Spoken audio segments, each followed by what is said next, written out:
Jóvenes Europeístas y Federalistas de la Comunidad Valenciana somos una organización que busca acercar a la juventud a las instituciones europeas y darle voz en la toma de decisiones.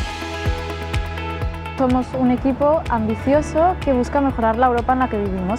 JEF Comunidad Valenciana forma parte de JEF España, que a su vez está dentro de JEF Europa.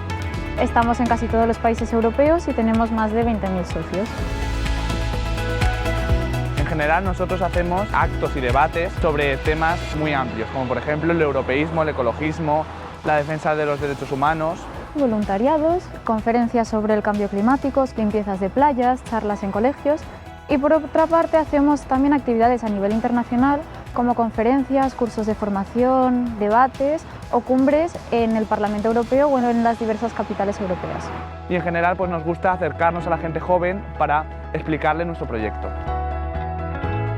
Es una manera de conocer Europa, de involucrarse en el futuro y de vivir experiencias inolvidables.